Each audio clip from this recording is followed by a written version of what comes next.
আমাদের বাস্তব জিন্দেগিকে পরিচালিত করার তৌফিক দান করুন। সবাই বলি আল্লাহুম্মা আমিন। ওয়া আখির দাওয়ানা আলহামদুলিল্লাহি রাব্বিল আলামিন। এখন আমরা নামাজ পড়ব। নামাজের নিয়ত জানেন তো আপনারা? আমরা যারা আরবিতে নিয়ত জানি আরবিতে নিয়ত করব, আর যারা আরবিতে নিয়ত না জানি বাংলায় নিয়ত করব। বাংলায় নিয়তটা কি? ঈদুল ফিতরের 2 রাকাত ওয়াজিব নামাজ অতিরিক্ত 6 তাকবীরের সহিত এই ইমামের পিছনে আদায় করতেছি। একদম সহজ কথা।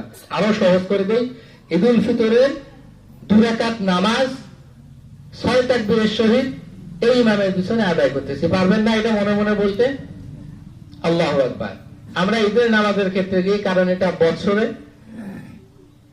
দীর্ঘ সময় নিয়ে এই নামাজটা আদায় করি, যার কারণে নামাজটার মধ্যে কি হয়, আল্লাহু আকবার বলে আমরা একটু এইদিকে দেখার চেষ্টা করি, এইদিকে একটু বাঁকা হয়ে দেখার চেষ্টা করি। এটা করা যাবে না। একটা জিনিস মাথায় রাখবেন, আর জিন্দেগিতেও ভুল হবে না। ইমাম সাহেব যখন